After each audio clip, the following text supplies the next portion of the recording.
அஸ்ஸலாமு அலைக்கும் வரஹ்மத்துல்லாஹி வரகாத்துஹு. இது உங்கள் இஸ்லாம் ஆஃப் யூனிட்டி சேனல். இந்த சேனலில் இன்றைக்கி நம்ம அல்லாஹ்வின் தூதர் நமக்கு சொல்லி கொடுத்த ஒரு சிறந்த திக்ரும் அல்லாஹ்வுக்கு பிடித்த திக்ருமான ஒரு திக்ரை இன்ஷால்லா நம்ம தெரிஞ்சுக்கலாம். பொதுவாகவே பார்த்திங்கன்னா நான் சொன்ன மாதிரி அல்லாஹ்வோட தூதர் நபிகள் நாயகம் ஸல்லல்லாஹு அலைஹி வஸல்லம் அவர்களாக இருக்கட்டும், அவர் கூட இருந்த சஹாபாக்களாக இருக்கட்டும், அவங்க எல்லாருமே பார்த்திங்கன்னா இம்மைக்கு மறுமைக்கு எப்படி நிறைய நன்மைகளை சம்பாதிக்கிறது, சிறிது நேரம் திக்ர் ஓதுனாலும் துவா ஓதுனாலும் அதாவது அதிகமான நன்மையான விஷயங்களை செய்ய வேண்டும்னு ஆர்வத்தோடு இருந்தாங்க. அது மாதிரி கேட்டிங்கன்னா ஒரு முறை நபிகள் நாயகம் ஸல்லல்லாஹு அலைஹி வஸல்லம் அவர்கள் கூட அபூதர் ரலியல்லாஹு அன்ஹு அவர்கள் இருக்கிறாங்க. அப்போ இவங்க கேட்குறாங்க, இந்த சஹாபி கேட்குறாங்க, யார ரசூலல்லாஹ், அல்லாஹ்வுக்கு மிகவும் பிடித்த திக்ரும் அதாவது சிறந்த திக்ரு எனக்கு ஒன்று சொல்லிக் கொடுங்க யார ரசூலல்லாஹ் அப்படின்னு கேட்டப்போ அல்லாஹ்வோட தூதர் சொன்னாங்க, மலக்குமாருக்கு பார்த்திங்கன்னா அவங்க சாப்பிட்றதில்ல, தண்ணி குடிக்கிறதில்ல, அவங்களுக்கு உணவு பானம் எதுவும் தேவையில்லை.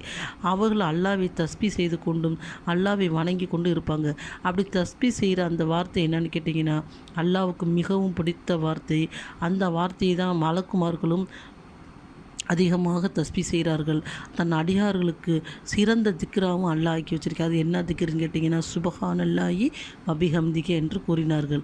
அது மட்டும் இல்லை, நாளைக்கு மறும நாளில் நன்மை தீமை எடை போடும் திராசில் பார்த்திங்கன்னா இந்த வார்த்தை சுபஹானல்லாஹி வபிஹம்திஹிங்கிற அந்த திக்ரு அதிக கனமுடையதாக இருக்கிறது. சொல்வதற்கும் ரொம்ப இயல்பான வார்த்தையே இந்த திக்ராக தான் இருக்குது. அப்போ அல்லாஹ்வோட தூதர் சொன்னாங்க, இந்த திக்ரு தான் திக்ருகளிலே மிகச் சிறந்த திக்ராக இருக்கிறது. மேலும் அல்லாஹ் சுப்ஹானஹு தஆலாவுக்கு பிடித்த திக்ராகும், மலக்குமார்கள் தஸ்பீ செய்யும் திக்ராகவும் இந்த திக்ரு இருக்கிறதுன்னு சொன்னாங்க.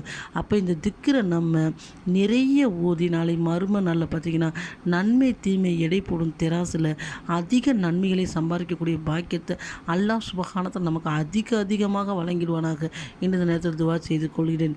இந்த ஹதீஸ் பார்த்திங்கன்னா முஸ்லீமில் 5277வது ஹதீஸாக இடம்பெற்றிருக்கு. இன்ஷா அல்லாஹ் இந்த திக்ரை நம்ம இந்த திக்ரு செய்கிறதுக்கு பார்த்திங்கன்னா ஒது தேவையில்லை. நம்ம எல்லா நேரமும் இந்த திக்ருகளை ஓதலாம். ஆண்களாக இருக்கட்டும் பெண்களாக இருக்கட்டும் சிறிது நேரம் அமர்ந்து இந்த திக்ரை நம்ம செய்யலாம். பெண்கள் வீட்டு வேலைகள் செய்து கொண்டு, ஆண்கள் சில நேரம் பயணம் செய்யும்போது, அவங்களுக்கு வேலையில் கொஞ்சம் நெஸ்ட் கிடைக்கிற போது இந்த மாதிரி திக்ருகளை நிறைய ஓதி நம்ம நன்மைகளை சம்பாதிக்கக்கூடியவங்களாக இருக்கணும். காலையிலேருந்து இரவு வரைக்கும் இந்த உலகத்துக்காண்டி பிள்ளைகள் மனைவி கணவருக்காக நம்ம உழைக்கக்கூடியவங்களாக இருக்கும்.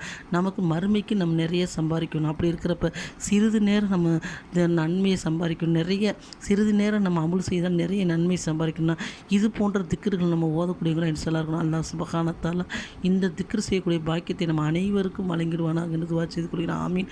அஸ்ஸலாமு அலைக்கும் வரஹ்மத்துல்லாஹி வரகாத்துஹு.